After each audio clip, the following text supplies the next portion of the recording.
Hey everybody, welcome back to another episode of the Bowhunter Chronicles podcast brought to you by Tacticam. Tacticam is by far the easiest way to begin filming your hunts.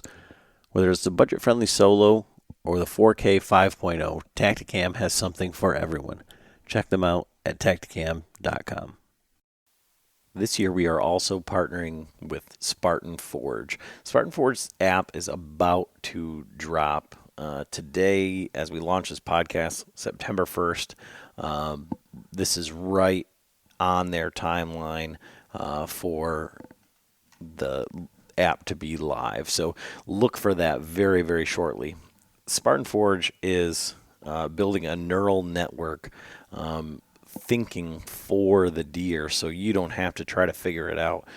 They're using the same computers that they use to track bad guys over in the Middle East, Afghanistan.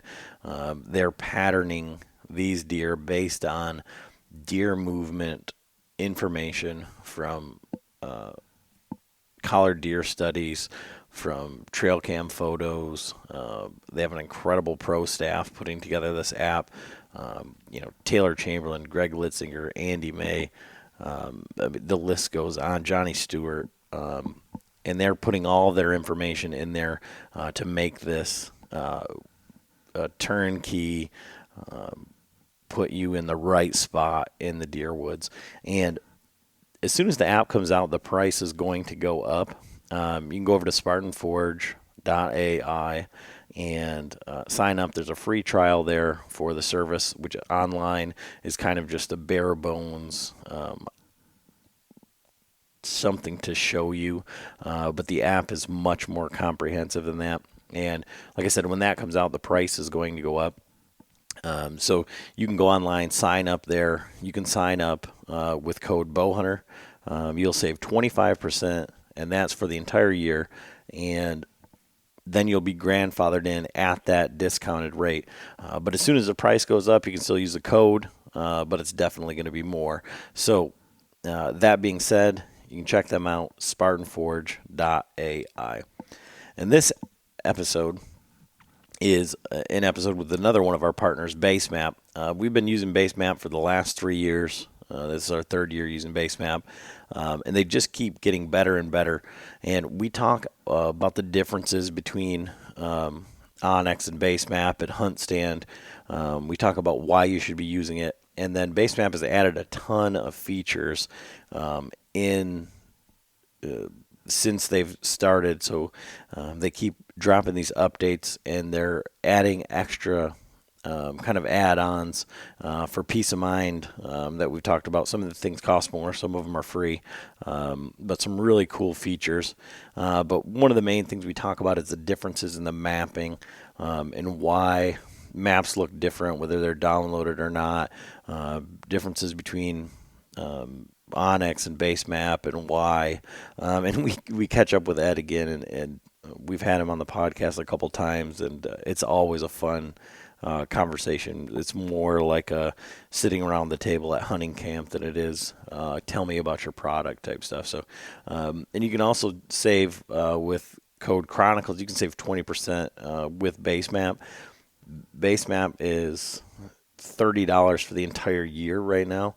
So saving 20%, it makes it $2 a month, $24 for the entire country.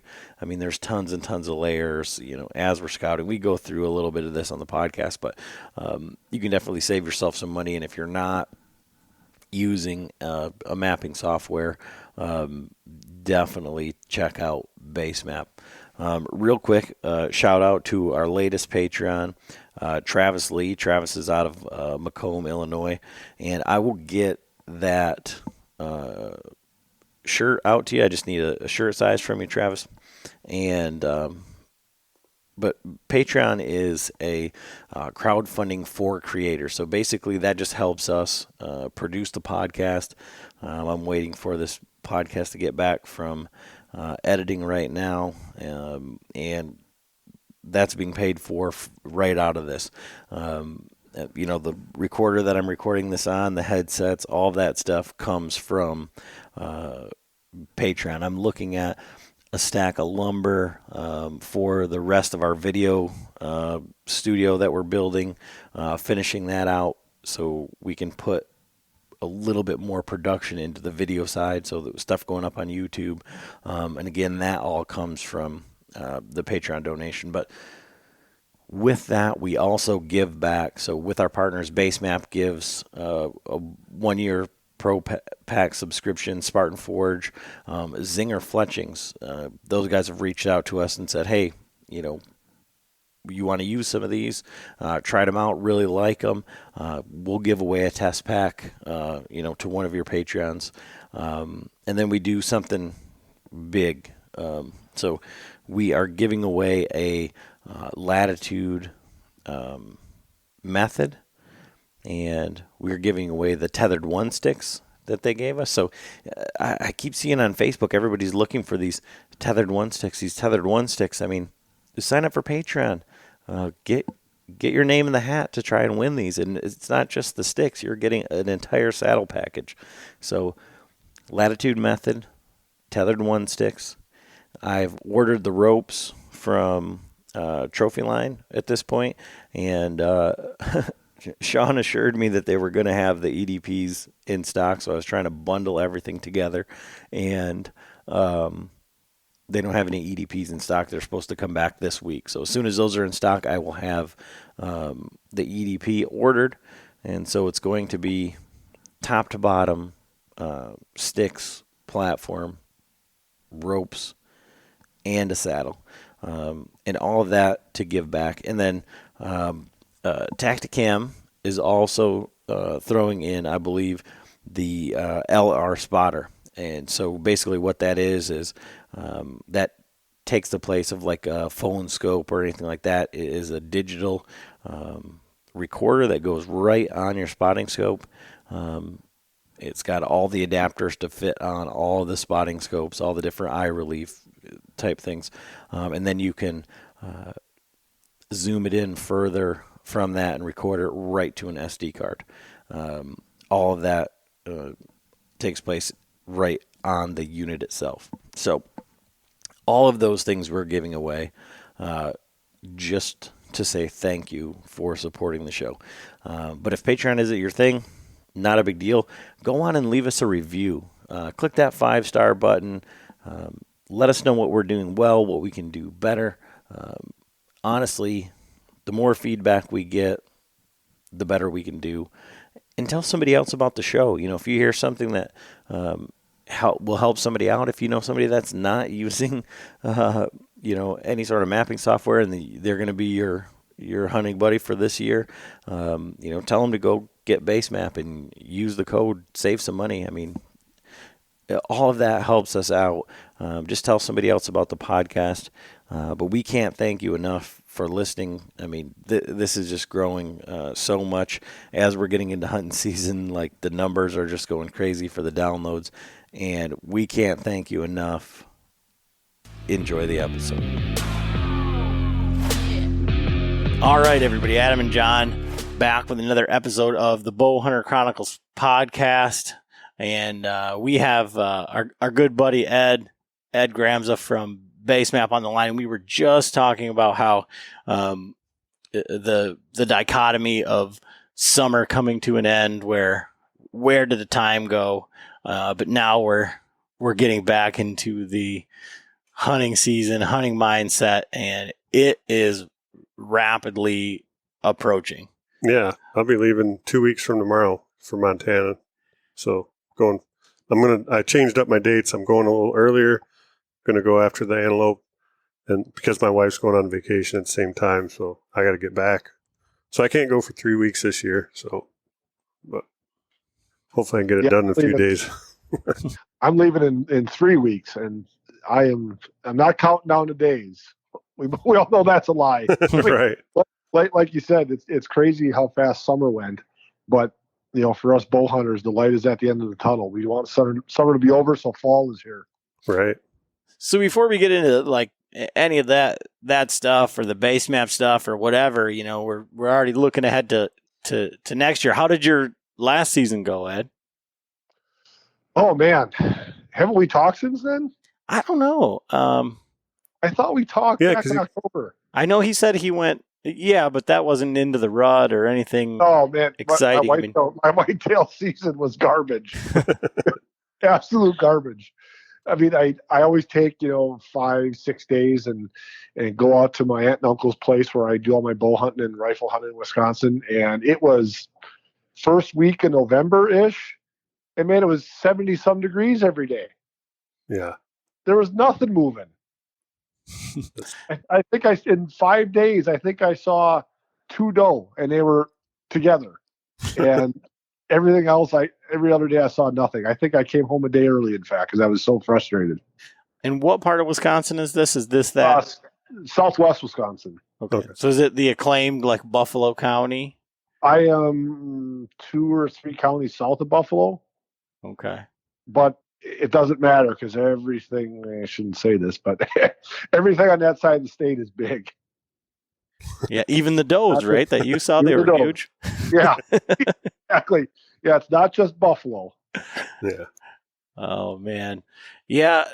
I don't know. The rest of our season, through the rut in my rutcation, I had a great. I mean, I didn't end up tagging out on my second buck, but I was at full draw on a really nice buck, especially for here. And I got just a little snippet of video on my Tacticam, something to keep me motivated, going back through all the videos and stuff. And I'm like, I know he was on there somewhere. And then I got to look it up and see just, what that buck was. And, yeah, I was in the right spot on the right day. It just didn't work out. And, that's what keeps you coming back. Right. Right. So, I was back out there a couple weeks later for our opening weekend of rifle season, and I hunted for 3 days. I don't think I saw a single deer. Oh my goodness, Ed. Brutal. It was brutal. Well, maybe this year they'll be different. Oh man, I hope so. I hope so. I'm headed out to the property this weekend to hang cameras and check stands and all that stuff. I'm a little bit behind here. I've just been so dang busy with things. So hopefully this year will be different, because it surely can't be any worse than last year. So why do you think that was? Like, how are you hunting that property? Is it like a shared property where you got cousins and aunts and traipsing all over it, or? Yeah, we've got 100 acres, and there could be up to 4 or 5 bow hunters at any one time. Usually not that many bow hunters. And we all kind of have our own little area of the property we hunt. I really attribute, my archery season. It was just so warm when I finally was able to get out there for a string of days. It was just so warm. Yeah. And then for rifle, I think if I remember right, it wasn't all that cold for rifle either. So guys were just hunkered down and not moving around, kicking deer around. I mean, we're surrounded by private property, and if there's no hunters moving deer, they've got no reason to be running around. Right. They just go find a hole to lay in, and they'll lay there for 9 days until rifle season's over. So it was just a bad year all around. I mean, thankfully I tagged out in Wyoming, so I had something in the freezer because whitetail was definitely not on the menu. So, we say it a lot, and I think it ties really good into like the podcast here today. But I grew up with a big piece of property that I got to hunt, and we did an awful job of hunting it and playing the wind, and it was always the stories of back in the day where hunting used to be great, and this and that, the heyday. And I don't know how much of that was like alcohol fueled deer camp camaraderie, and all the years are remembered as that one year when everybody got a buck or whatever. But it seems like, with that, you say you got 4 guys, so that gives you 25 acres, and you're surrounded by private. Because that was going to be my next question, is like, could you move? Could you shift? Could you do that? And I always thought of, if you had private land, it was a slam dunk. It was going to be so easy, and maybe not so much. Well, it's funny. My aunt and uncle and my cousins that I hunt with, so there's 5 of us for opening day of rifle, we have a little lottery system, and it goes, if you even shoot at a deer, whether you hit it or not, you get down to the bottom of the list for picking where your spot is. And honestly, being at the top of the list is like the kiss of death, because there's so much pressure on you to pick anywhere on 100 acres, and you're always wrong. So I was at the top of the list this year and last year, and lo and behold, didn't see any deer, but people at the bottom saw deer. Now, was that for harvesting deer or just shooting at them? Even so, I'm talking about you specifically. How'd you get to the top 2 years in a row? Oh man, not harvesting anything. Oh my goodness! I mean, there were years and years and years where I'm at the bottom, or at least in the middle, because I generally, for rifle, only hunt for 2 to 3 days, and my aunt and uncle live out there, so they're out there every dang day. So they're generally at the bottom because they're just shoot anything. But seriously, being at the top is definitely the kiss of death, and I need to break that streak this year because it's getting old. Well, I mean, I know that you have obviously killed deer, and you've killed deer out of state, and you killed antelope and elk and all of these things, right? But I mean, it sounds like your system is set up to put the worst hunter at the top, so maybe it's not the spot. So if my family was on this podcast, they would probably tell you my nickname that I've had since I was 13 hunting with them. It's the Jinxter. But again, usually I'm towards the bottom of the list, which is where you want to be. It's just so much pressure to pick a spot, and you think, okay, you start going through all your trail camera pictures. Okay, this buck has been here and here and here. This has got to be today. And you go there and there's not a thing. So in that scenario, how does it usually work then?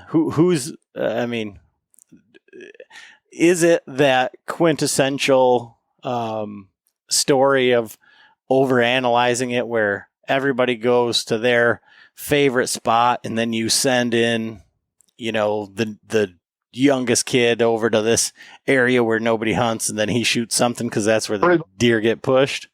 Pretty much. Okay. So I think about, we've got, I don't know, a dozen stands on the property. So you think about, okay, is it nice outside? How long am I going to sit? How comfortable is this stand? Which way is the wind blowing? How many deer have I seen on the trail camera by that stand? So yes, there's definitely a lot of over analysis going on. So John, that's pretty much, he's outlining how you grew up hunting your whole life, right? Yeah. And I don't know if I should say this on here, but I will anyway. But generally, the pick is also alcohol induced. So that's part of it. That is part of it. All right. So he's at the top. Here, it's time for shots, Ed. Exactly. So since we talked last, there's been like a bazillion changes on the Basemap platform. And for me last year, I mean, I feel like we should talk about this every single podcast that John and I do, because I know we talked about it last night, but Basemap will give you a mean ZZ Top track if you let it. We need to make a shirt with that on there. We're like, what the hell is that? Oh, that's Adam's track. That's his that's his breadcrumb trail when we're going to our hot spot. But honestly, that's last year getting into that buck. Literally, it's over a mile where we hunt into the spot, and they say that like it's the spot, but like there's just this area, this bedding area that is literally the only place that I've ever seen deer like actually in the state of Michigan. Ohio's different, but like actively chasing, seeking, just going wild. And it's been really good to me. And so I go out there and then I look at the wind and I look at kind of everything that's going on. And I was able to take that and put myself here and there and there. And then, last year you guys had added the, I don't know what you call it, but where you can see the wind. Yep. And our hunt wind feature. Yeah. And so for those, rut sits in the doe bedding areas, I mean, it once I got in there, and it's funny because you talk about, I guess on here we talk about, observation sits and guys, stage hunting, kind of moving their way in. Mhm. Like once I put all the pieces together and got to actually see what the wind track, would be doing. That's exactly what that buck was doing. I mean, that's why I saw those deer there. That's what was happening. And it was pretty slick. And then, what else have you added since then? I know that there's a few other things that I've noticed, but I know that there's also things that, many people maybe don't even know about. Yeah. So, I mean, going back to earlier this year, I mean, our first big thing that we did, I want to say it came out in March. We kind of redid our offline mapping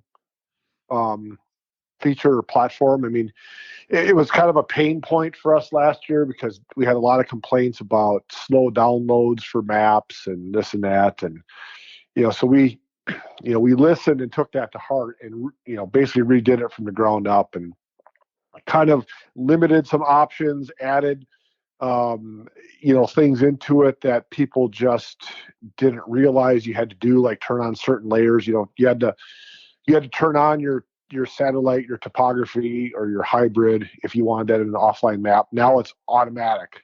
When you download an offline map, you get all three of those options. You still have to turn on your layers. But we limited it, we changed it that you have three different sizes of maps, basically a low, medium, and high resolution.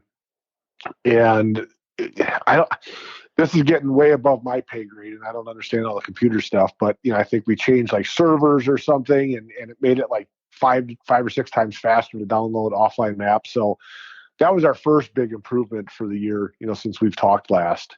And it's just made things so much better. And actually, when we did that, when you create an offline map, because some people will create a map and take it off their phone because they're not going there this year or they're running out of space on their phone. Anytime you create an offline map and delete it from your phone, it still stays in the cloud. You can basically download that exact map that you created because we just save it in the background for you.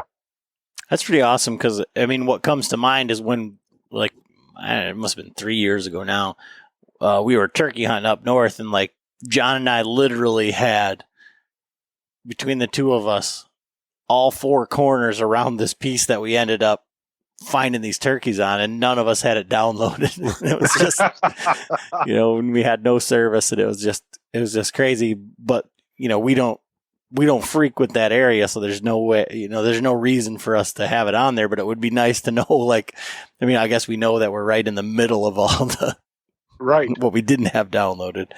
Well, for me, I'm headed to Montana here, like we talked about here in a couple of weeks. And man, I think I've got 150 offline maps saved on my phone right now from just the part of Montana I'm going to. Well, once I'm done with that hunt, I don't need it, but I'm surely going to be going back there in a couple more years and doing the same hunt. So I can just put them all back on my phone and not have to search the area and find all these little spots that I need.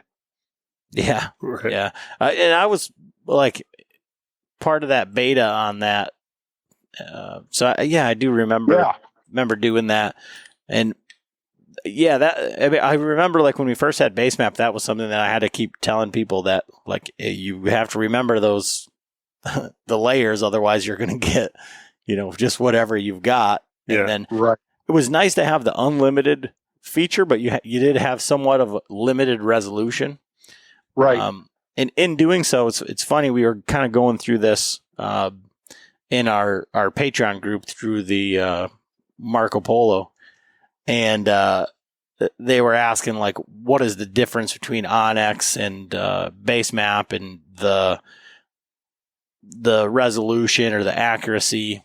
And we've had some questions about like the track following every like little tiny turn. Right. Versus just going, point A to point B, in general. But so we've got one of our Patreons runs an ORV park in Illinois. Okay. And your competitor there, they've got another product with that has The like, off-road. yep, the off road. Yep. And he said he's been like in touch with them because they're trying to get all these ORV parks on there.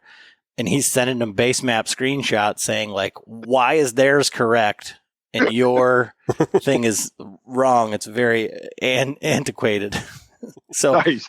so I guess, can you explain that to people? Like, where do you get these different layers and images, and why are they different app to app? That's a good question. I don't know all the answers to it, but I'll do my best. So, a lot of this stuff is public knowledge, okay? Government land is public, BLM, national park, national forest. That's all public information that anybody can get. And it's just being able to put it into the system. I think we get it that it's, in a digitized form, and we just kind of plug and play it in.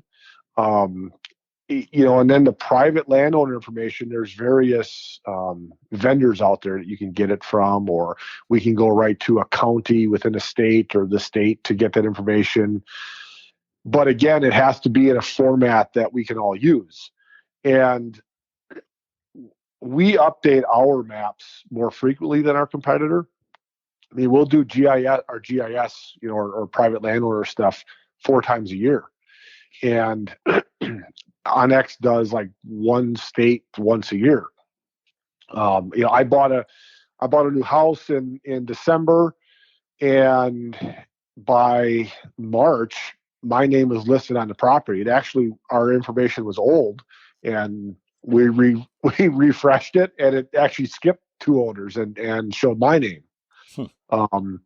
We've got something coming out tomorrow. If there's anybody on here listening in North Dakota, we've got something coming out tomorrow that I was working on with our GIS team late last week.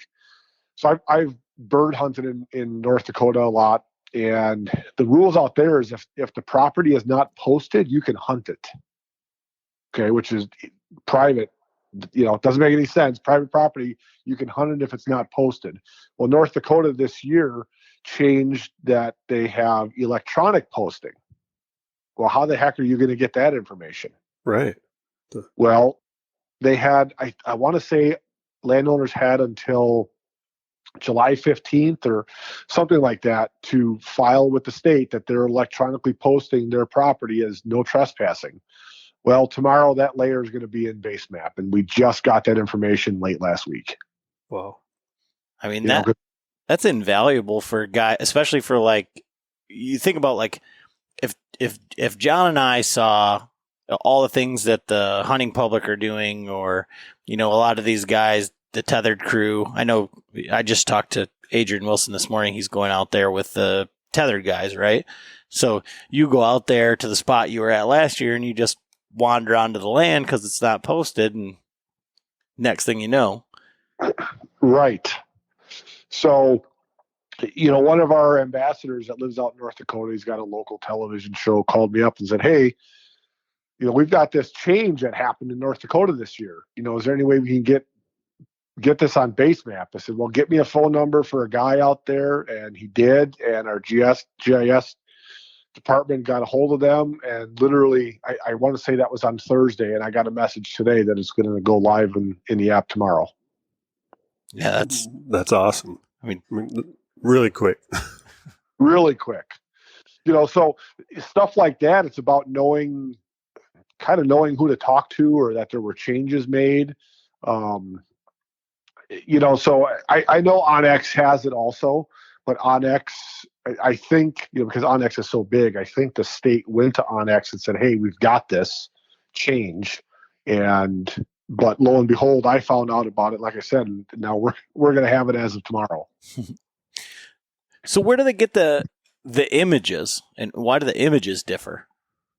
Again, that's based on different vendors that you use. So our high res imagery, when you have when you have Wi-Fi or cell signal, is Google imagery, Google Maps, basically. Okay. OnX uses a company called Mapbox.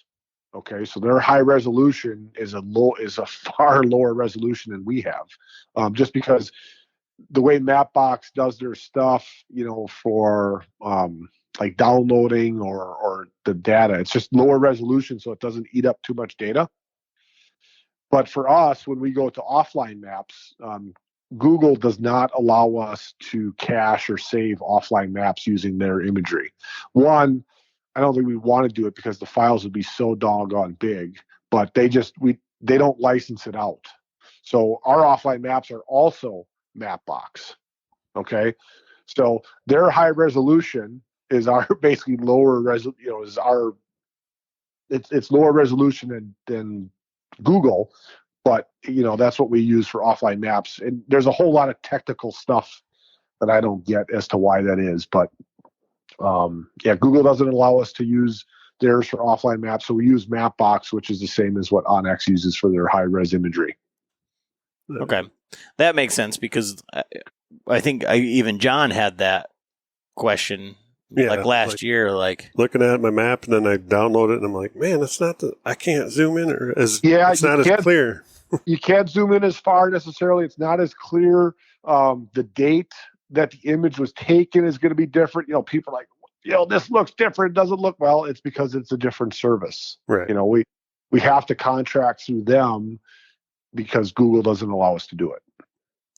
Well, I also guess that's like, I don't know, ultimately like the lesser of two evils. Like, would you rather, and I don't mean this like in a negative tone, like however it probably sounds, but like, would you rather have like a crappy image all the time or just have your downloaded version, a little bit less than? Right. I would, you're doing your pre-scouting on the high res stuff. Mm-hmm. So yeah, it looks a little bit different on offline, but you already have a pretty good idea of what it looks like. Yeah. We've had people ask, well, why does it seem like Basemap is a little bit slower than Onyx? Well, again, our imagery is a lot higher resolution, and that's a larger file to download. It's might be like a second longer to load on cell service, but people complain it takes longer. Well, look at the images. There's a big difference there. Yeah. No, like I said, that's one of the questions that, I always get posed, and then people want to know, like, really what's the difference, if I'm in a, because what is the other one? Is it like Hunt Stand or something like that? There's Hunt Stand, there's Gaia, there's Huntwise. I think there's so many competitors out there. It's not even funny. Now, if you're out west, you've got Go Hunt. There's definitely quite a bit of competition out there now. Well, because the first time I think I was ever like introduced to the mapping was the free version of Hunt Stand, and you could download like you couldn't. I don't remember if you could download the maps or not, but I know that you got like 5 property owners that you could look up for free or something. Right. But it was so riddled with ads and bullshit that it was like, what the hell? So then Onyx was available, so it was like, well, I'd rather pay $30 for the year, for my state for that. And, it was like, oh my gosh. And then, we met up with you and saw your stuff, and it was like $30 for the whole country. And we're going to, Ohio and Idaho and all this stuff. And then like, good Lord, bring it up on the computer. And it's like, you mean there's how many layers and things that you can check? Exactly. So. Exactly. And, people ask about the difference in imagery. Well, I think I don't want to say they've gotten spoiled or they've gotten used to our imagery. Okay. And then when they're offline, it does look different. Well, they seem to forget about their previous life when they were using our competitor, and that was your imagery all the time. Right. Or you just had a map, or, think about like what your Garmin eTrek screen looked like. It was just a bunch of topo lines and like some pixels. That's like the old Atari, man. Exactly.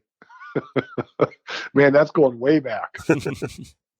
But yeah, so like I said, those are the questions that I get posed is like, well, what about like I use Hunt Stand right now? And I'm like, where have you been? Like,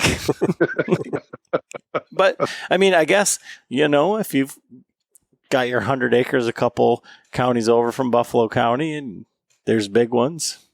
You'll be okay. Exactly. So our next biggest feature that came out in June, and this one I know you guys saw because it's pretty obvious on the map or on the app now. We kind of revamped the way Basemap looks. We've made it faster, but we added that what we call XDR navigation, exact distance and range navigation, where you can put on that graduated navigation line. Oh yeah, I love that. Yeah, that has been a humongous hit. Because I remember being in Wyoming last year, and we had horses, and I remember just like side hill in these mountains, like, God damn it, how far away are these damn horses that I marked? So I would crudely draw a line like, oh my gosh, they're still a freaking half a mile away. Well, now with this, you can easily tell how far it is or where anything is, with the digital compass and the line that shows you the distances. Well, like where I feel like it would have been helpful, obviously when I was doing the ZZ Top with John, that would have been paramount. But so when we came back from Idaho, we were looking at this vast landscape. So when we knew where we had to go, and it was from our camp to where we wanted to go was 5 miles one way.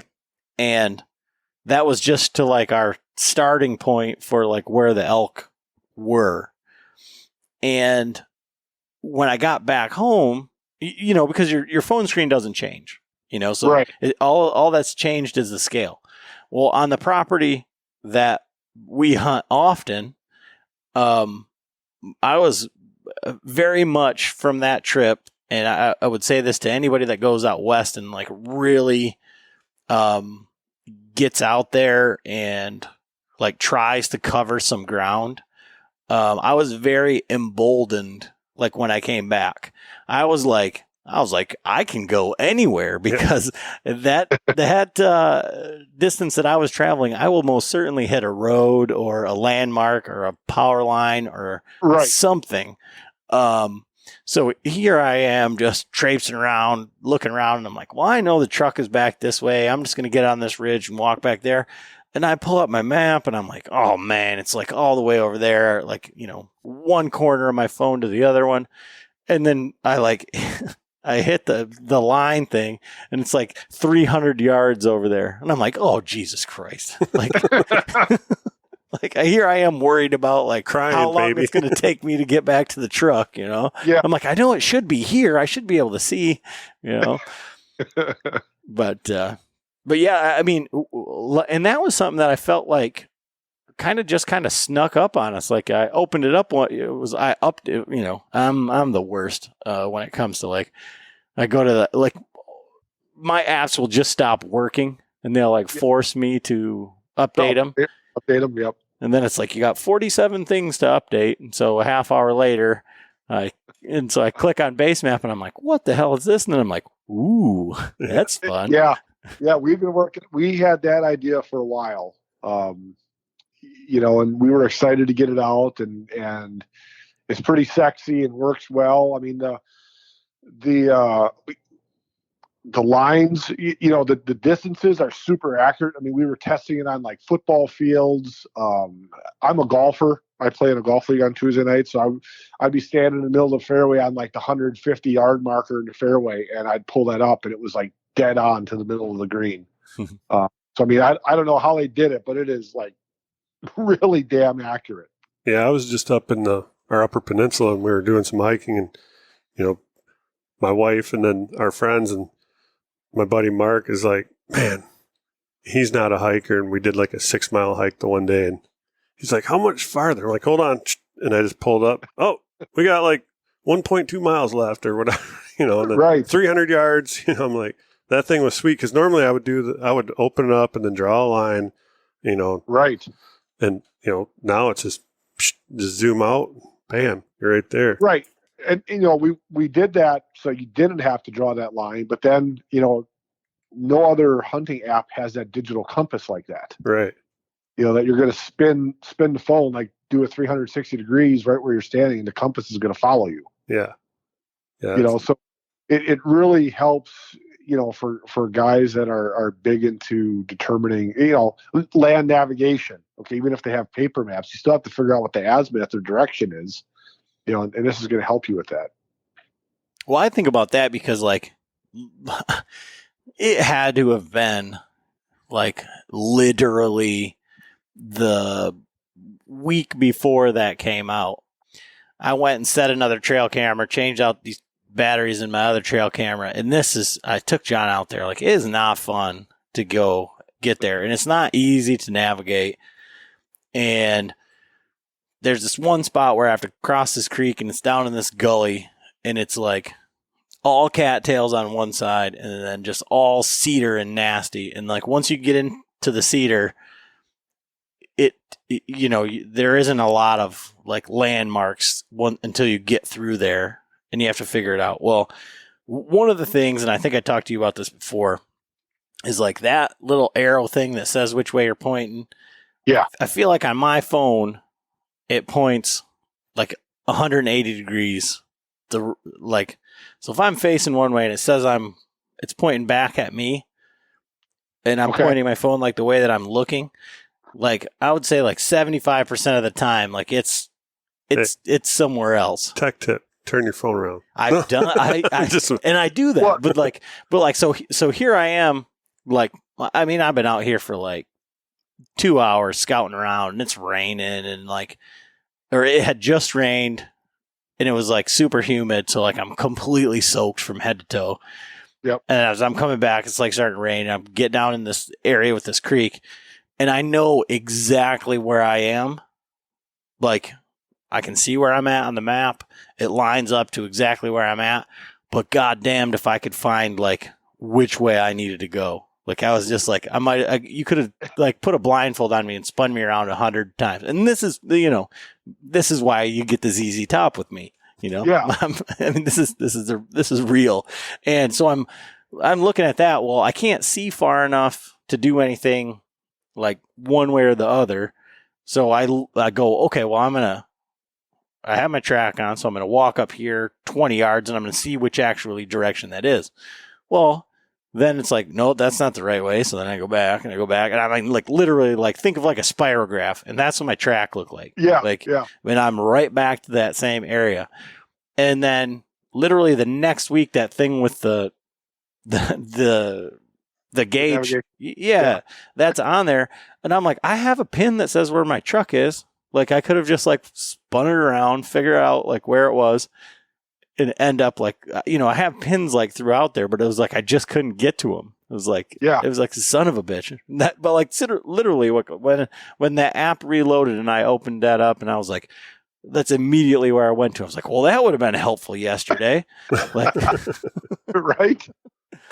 So I think about that, like going into the woods, like, it's great for the way that John was talking about it, and like for you, but I think about like going into a spot in the dark where like I have a tree marked and I know it's up here somewhere, but I don't know exactly how far it is. I know that I'm getting close.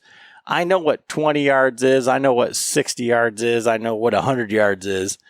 But in the dark, that's a little bit more difficult. But if you can just like hone into it, like, right, especially sneaking in if you're close to a bedding area or something. Right. Well, right, yeah, because with that new feature, it's a whole new navigation mode too, because now you can literally navigate to that marker. I mean, it's not a navigation like on a road where it's going to tell you to turn here and turn there. It's going to give you a line, but it's at least going to tell you that you're headed in the right direction and your bearings are off.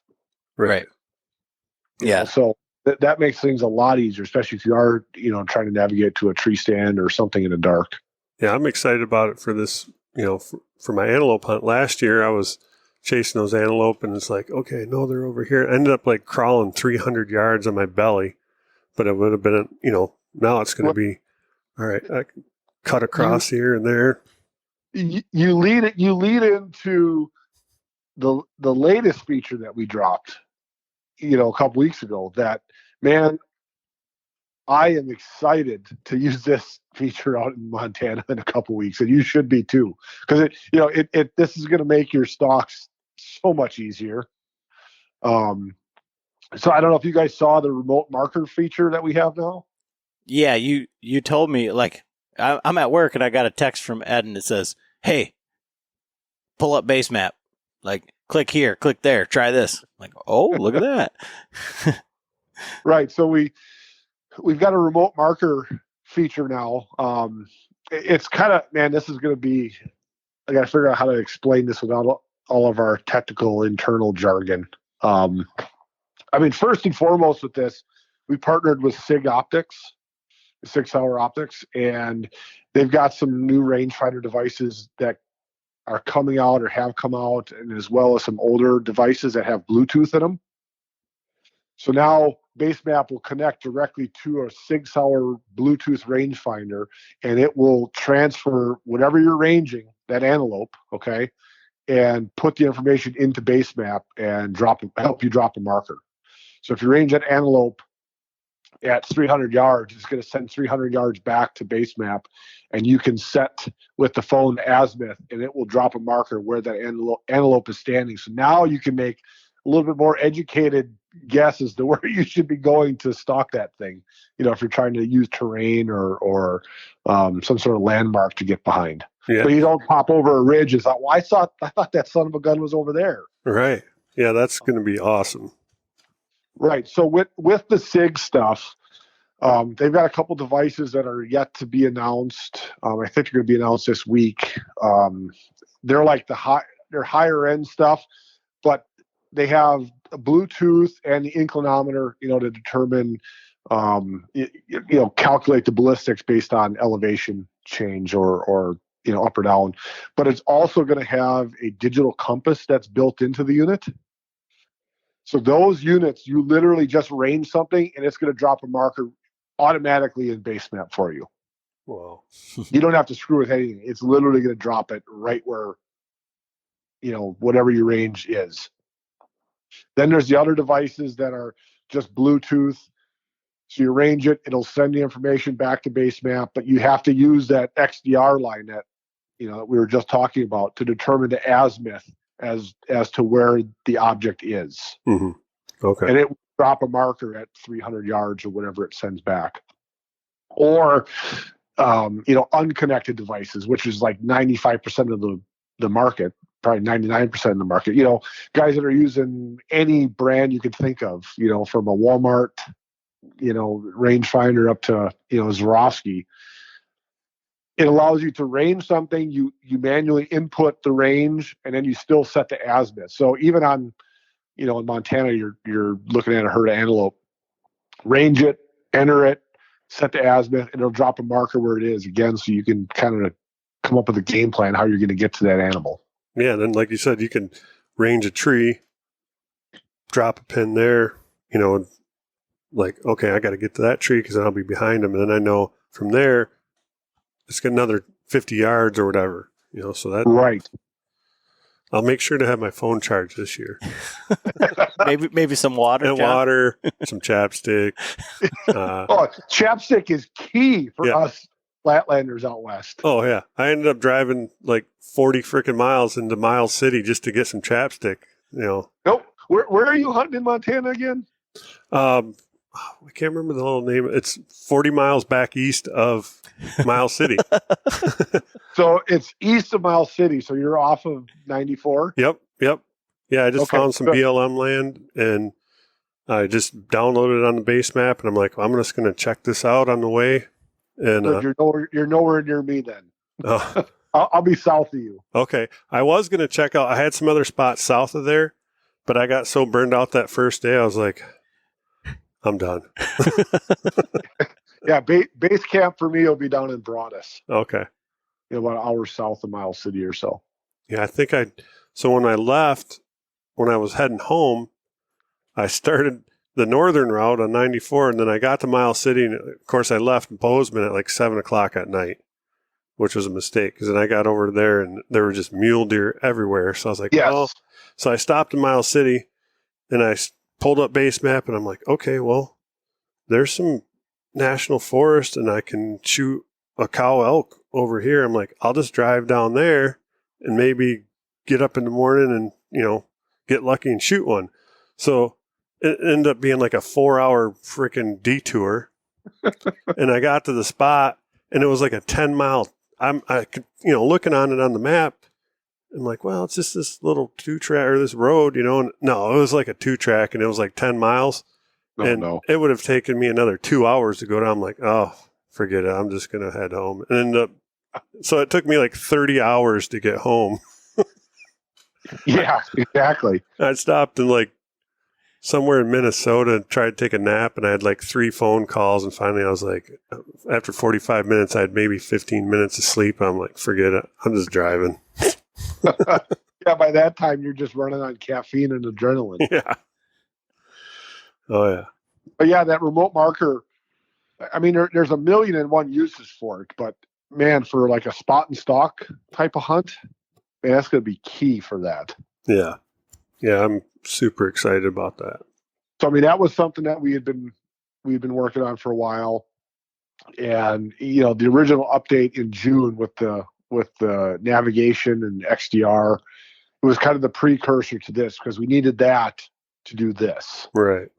And we've got an upgrade. I think it's going to be coming this year. We've got an upgrade to it, for non-connected devices. That's going to be pretty badass. It's going to make it a little bit easier to use. I can't tell you what it is yet, but it's going to make non-connected devices a little bit easier to use on there.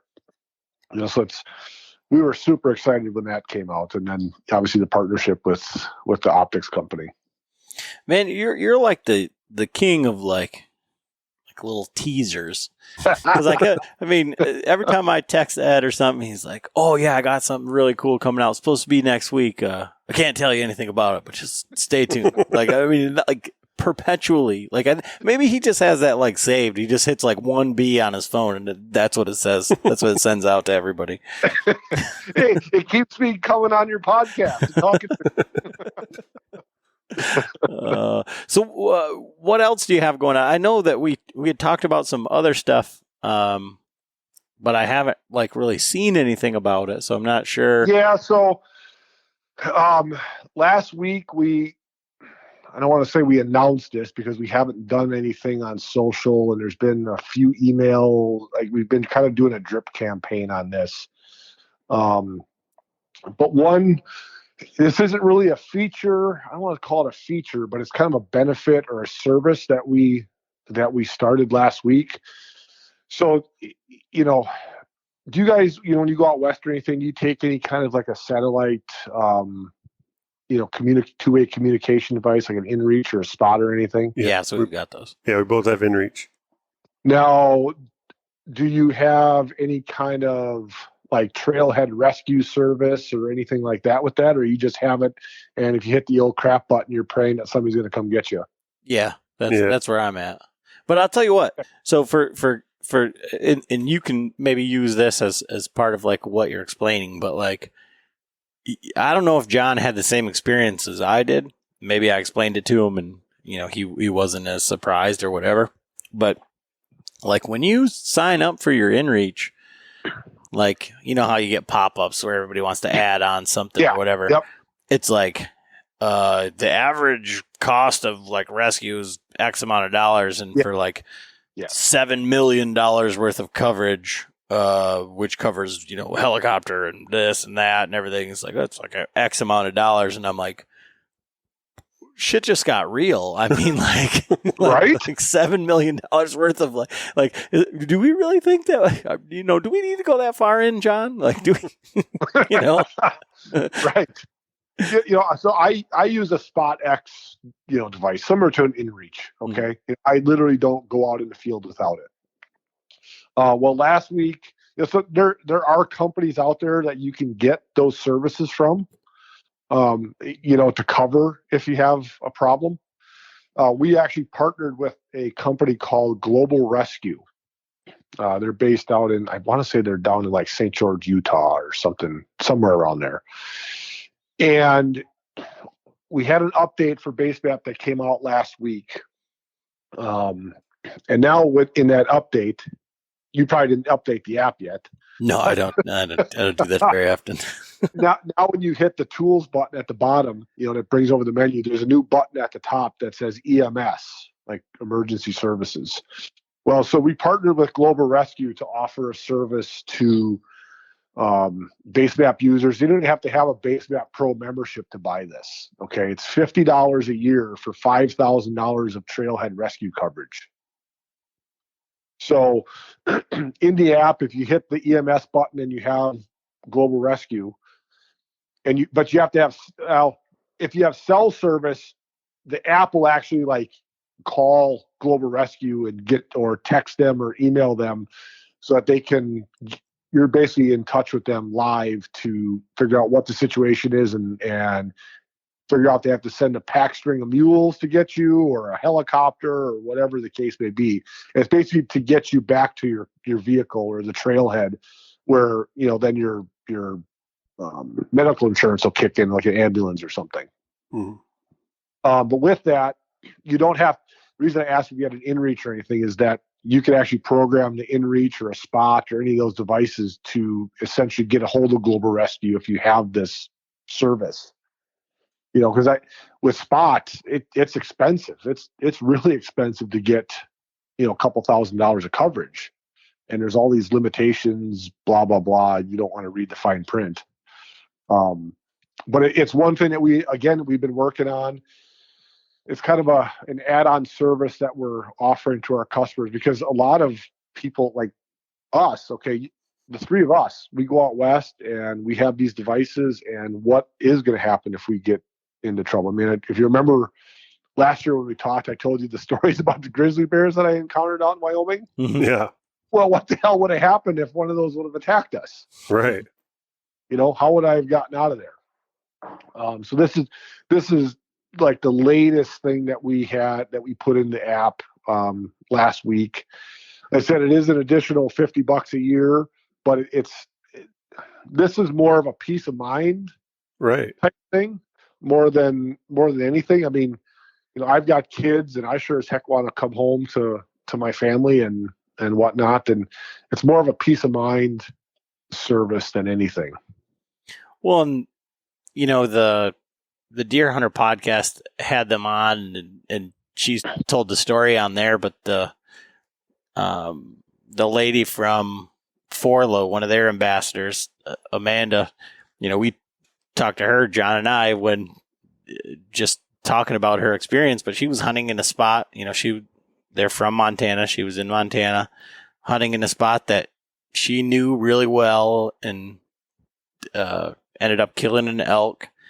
And I guess basically in the same position where I was, except for it was at night, where couldn't figure out which way to go, and her batteries died because she was texting everybody saying that she had, killed an elk, and her, your phone's blowing up, and then next thing you know, your phone's dead, and you're in a place where very well, so all of your shit's in the car, your handgun, your compass, all this stuff. So she ended up spending the night out there, and that search and rescue had to come, and she ended up at daylight finding her way back to the truck, but it was right before they were gonna release the helicopter, send out the troops.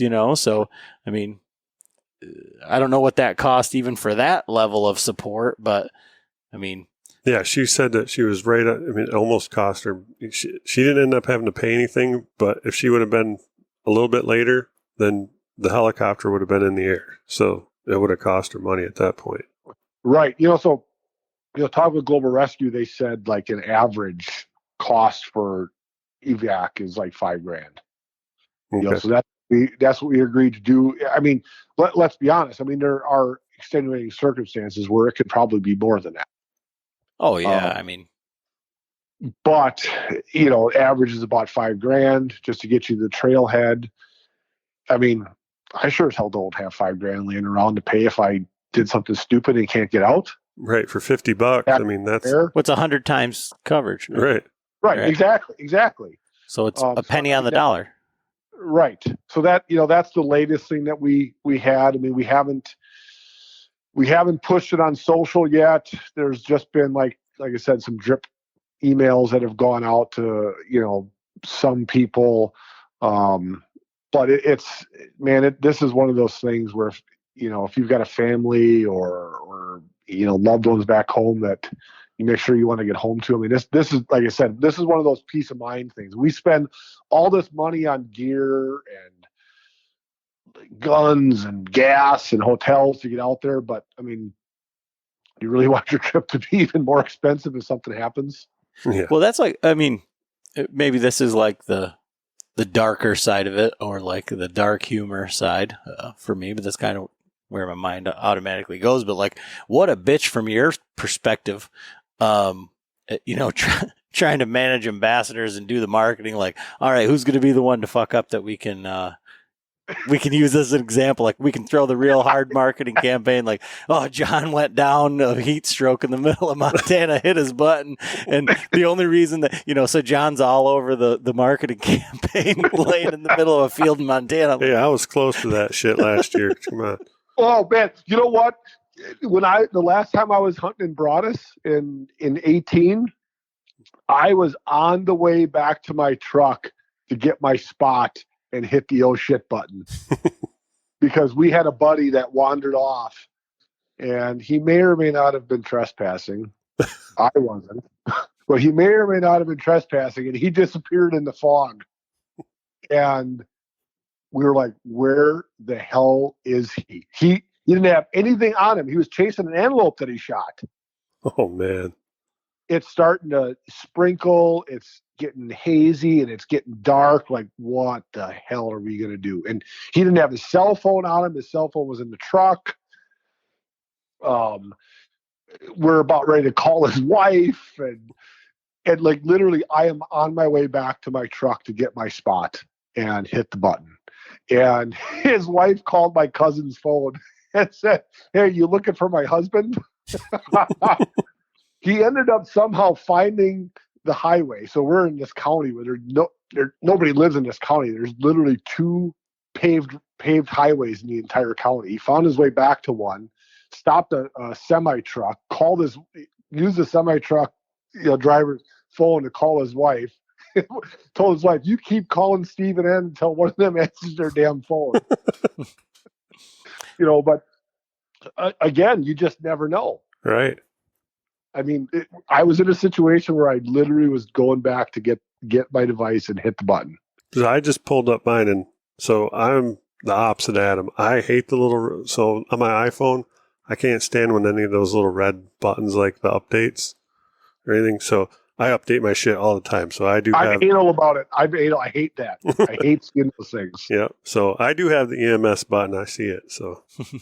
Yeah, so I mean, if you hit it without the service, it'll pop up a screen and talk about it and take you to a website and yada yada yada.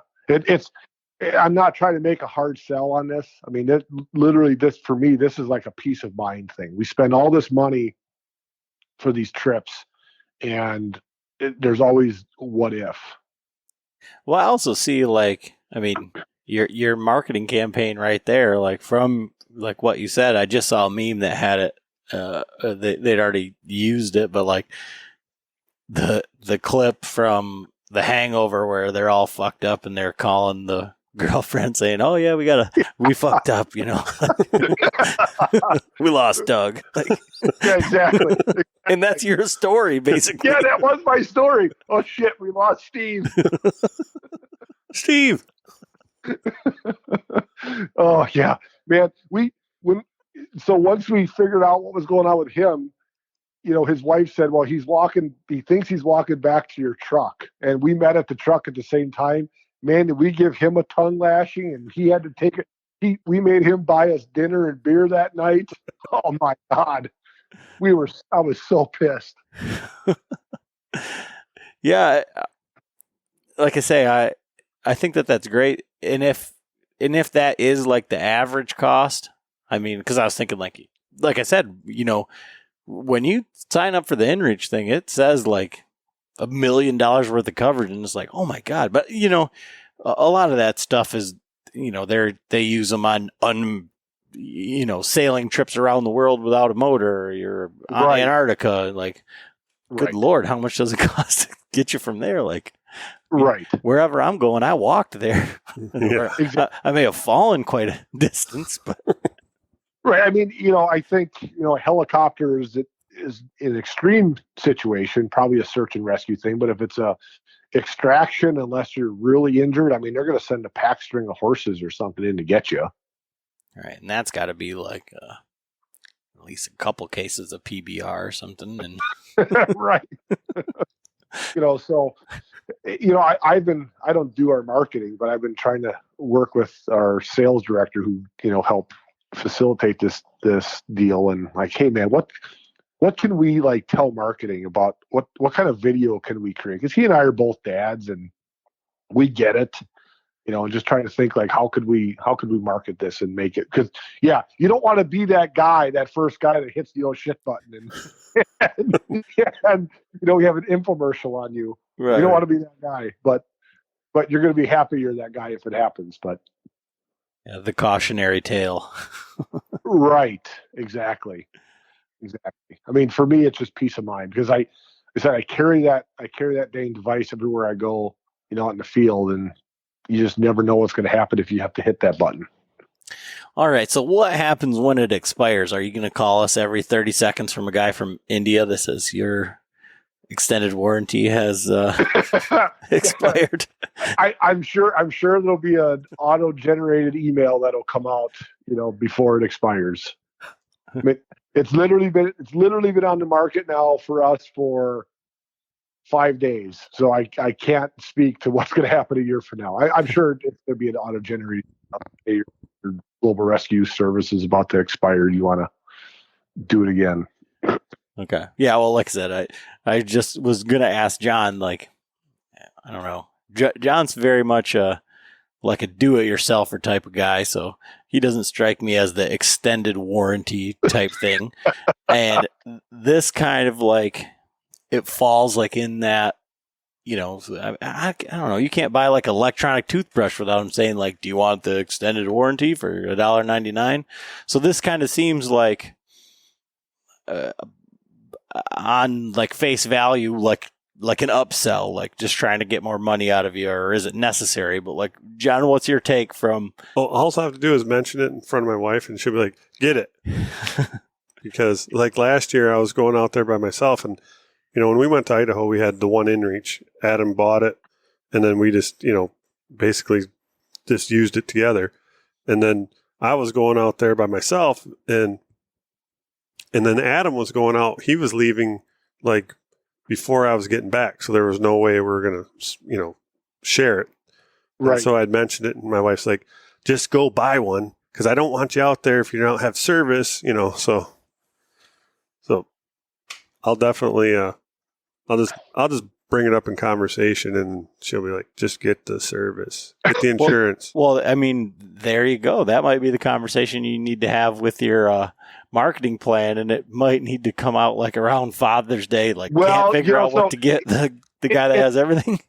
It's funny that you say that because as you and I have been talking over the last 2 months to like do another podcast, and I kept telling you, man, there's something I'm waiting for. And this was it. It was supposed to come out right before Father's Day. And we were going to have all this marketing, tugging at the heartstrings of the moms with the dads going out to, Wyoming or wherever this fall. But, we ran into some contract renegotiations and, it got delayed for a bit. But we were supposed to launch this in early June, like at the same time as, the update with the navigation. Yeah, because I'm like, well, I don't know if I can mention it because I'm like, I haven't really seen a whole lot about it, but I remember like talking specifically about this and some other things, and it was like, well, I can't tell you about the other things, but what I can tell you about is this. Well, where the hell is this, man? Yeah, I didn't tell you about this because, man, it was like we were getting to a point where are we really doing this or what's going on here?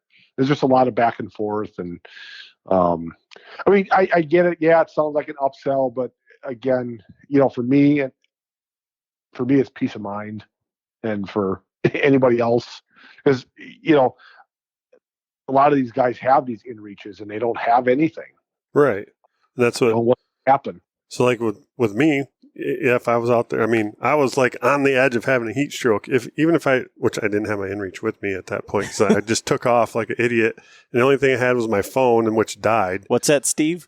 Right. Well, I was chasing an antelope, and I was like, oh, well, I'm just a little bit farther. Well, it ended up being like 2 miles and no water, nothing. But so even if I would have had my inReach with, and I would have hit the SOS button, be like, well, now I just spent my next 5 years hunting, my budget on getting rescued.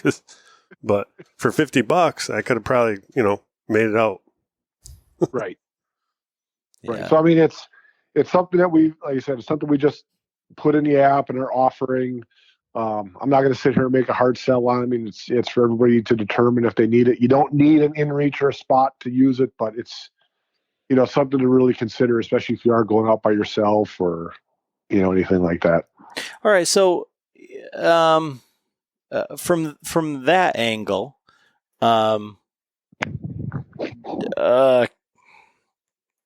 outside of the communication purposes, Mm-hmm. Can it replace the spot? So, or the inReach or whatever. So, like, yes and no. I mean, the drawback to it, if there is a drawback, is that once you lose cell service, okay, hitting the button on the app is going to do nothing for you. Okay. Because I know that, like, I for whatever reason, I just had this conversation, I think, today, but I'm somewhat nerdy when it comes to, like, the prepping side of things, and, like, in the somewhat. Wait a minute. But I know that, like, I'm super intrigued, and, like, the first thing that I bought, like, at the beginning of COVID, when I'm like when the world collapses, because this is the first step. Toilet paper? No, well, I mean, I guess in a pinch, but I bought, like, a ham radio textbook from, like, the late 60s or early 70s. Okay. And they actually have the technology to be able to send, like, packets of information that can be interpreted by a computer if it had power to act just like a text. And they actually sell, like, little devices that act line of sight, up to, like, 300 yards, that you can actually text without any sort of interesting infrastructure. Right. That it just has the program in it to be able to read. I mean, even if it was able to just send like a Morse code message over, line of sight, and then interpret it into, from your text or whatever. Like I said, very nerdy side of it. But, in airplane mode, you can still use your GPS data. You can still your blue dot follows you around. The GPS, the satellites are still working. So I didn't know if there was the ability to send, like, one, like, theoretical, like, flare in the air saying, like, oh shit, like from that.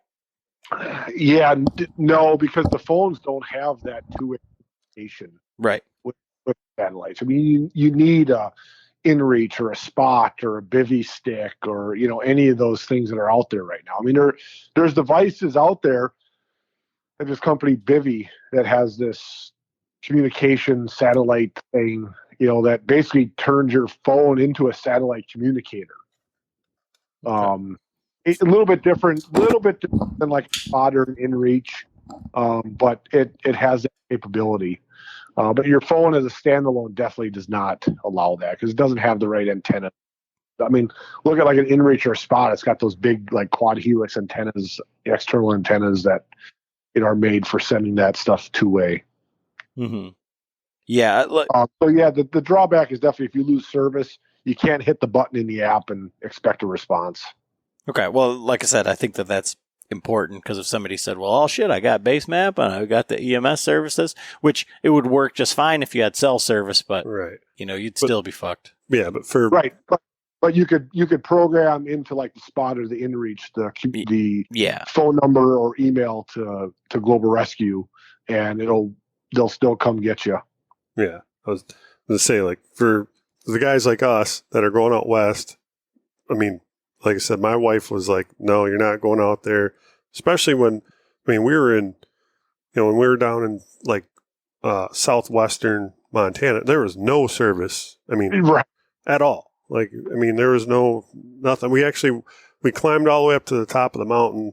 It was like 9,000 feet. And we stepped into Idaho and we had service for some reason. But, the rest of that whole hunt, we were in the dark. And it's like, if you got to get a text out or something, just to let your family members know that, hey, this is where we're at. We're going to be here for 5 days, whatever. So you're going to have that. But that's, a definite, I mean, I had my Basemap going 100% of the time. Right. Yeah, I mean, last year in Wyoming, literally every morning when we got to the trailhead, I would hit the check-in button on my spot just to send my location, let somebody back home know where I was and that I was alive. Yeah. Mm-hmm. Yeah, I think about where we were at in Idaho, where it was like a solid 2 or 3 hour drive, like from anything. Yeah. And like the most telling portion of like that trip and like where we were at was well, I won't say I'll say somebody forgot their food. I didn't forget it. We were planning on hunting for 4 days. I didn't want the rest of my stuff sitting in the truck cooking. So we ended up having to go back, and we were like, well, fuck it. If we're going into town, we're going to get a beer and a burger. And we walk into this place that's literally like built out of like OSB. It's soaked up all the beer in the county that's ever been spilled on the floor. The windows are plexiglass. And my God. Up rolls this like F-350, and it's got everything that you could imagine because that truck went to town, and now the whole town's there picking out the stuff they needed from Home Depot or like here or there. I mean, like everything you could imagine was in Cooking this truck. oil, yeah, everything. Oh my God. And like they were telling us that like a year or so prior there was a rock slide, and it was like another 4 hours to go around the other way. So the mail would come down to the rock pile at a certain time every day, and someone would climb to the top of the rock pile, get the mail, climb back down. And no kidding. like, I mean, that's where we were at. And that was the populated portion. That wasn't like where we were hunting. Yeah. Wow. That is insane. So that's like going back in time. Yeah. It was a little bit. It was pretty neat because like there was a lot of the overland motorcyclists. So you'd see these guys that were like covered in dirt and beat to shit. Stuff like gypsies hanging off their bikes, on like the KTMs and BMWs and stuff. Yeah. And they just roll up like they got the goggle marks on their face and like the whole works. And it was super cool. And I mean, we definitely have a bone to pick with that place. Like we got to go back, but there was zero service even when we were in the town or anywhere. Right. So trying to have like normal everyday communication, like when you say go back in time, it's not like going to the old west, it's like going to the 80s where everybody didn't have a cell phone and you didn't talk to everybody every 2 seconds. Right. Those are the only people in the country that still have a landline. Yeah. Yep. Yeah. And probably dial up internet. Yeah. If you're lucky. Rotary phones. If you're lucky. Yeah, pay phones are strong in those portions of Idaho. I'll bring my kid there. We're like, what is that thing on the wall? It looks like a phone. Well, it is, sucker. I wonder if payphones even work anymore. Are phone calls still a quarter? They're probably dollars now. Well, I was up in last year. We were up in the UP, and we were in a little town called Hessel. And my wife and I were walking down the corner, and I was like, "Holy crap! There's a payphone still." I walked up, and it's just like no guts, and it's just like there. Like, oh no, man, I wanted to make a call. That's awesome. Yeah, like I'm from the era of like you're at the movies and you go to the payphone, you make a collect call to your mom and say your name and you say, movie's over, come pick me up. And then hang up. So. Right. Or I'm going to call you, make sure the phone rings twice. I'm only going to let it ring once. That's me. Come get me. Yeah. So that was what payphones were for, kids. Like for those of you who aren't familiar. Oh yeah, I did that a lot. Oh man, I mean, you might be able to see like you said that phone or that phone on the wall, but are you going to see a phone booth anymore? Yeah. Oh my gosh. So what else is coming on for Basemap coming up, Mr. King of the teasers? Well, I wish I could tell you. I mean, we definitely have some more stuff coming. And we've got, like right now we're just trying to work on a few, performance upgrades and things like that. But we definitely have some stuff in the hopper that should keep you guys excited. I don't know what's necessarily coming out yet for 2021, but we're already gearing up for features and updates for 22. Sweet. Awesome. Which will be good. There'll be some good ones. All right. So for people who aren't familiar with Basemap or how to do it or how to use a discount code, what are the things like for Basemap? Just a nutshell. How do you download it? Is there a free trial? Any of that stuff? There's not a free trial yet. I emphasize yet. That may or may not be something that's coming. But isn't there a free version? We do have a free version, that gives you very, very, very limited information. It doesn't show any kind of property boundaries. It doesn't show like who owns what. I mean, it's very limited as far as what's in the basic version. Yeah, I think I was stuck on that for a while when I had the wrong email address. Yeah, I think I've had to change that 8 times for you.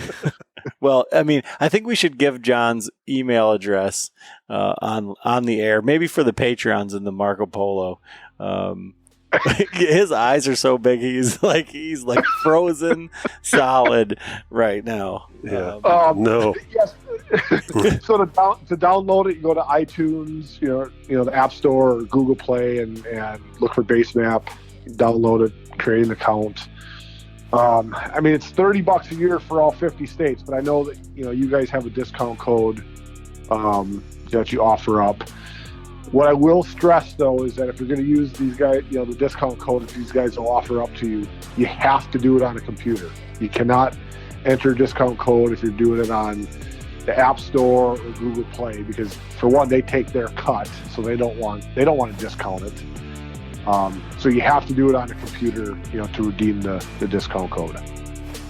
Cool. Awesome. Well, I appreciate it. It's been fun. Like it was, we were talking last night.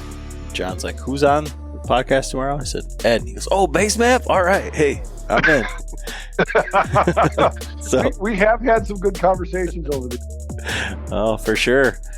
But I think that's all we got for the evening as far as the podcast goes. So thanks for coming on. You bet. Pleasure to be here.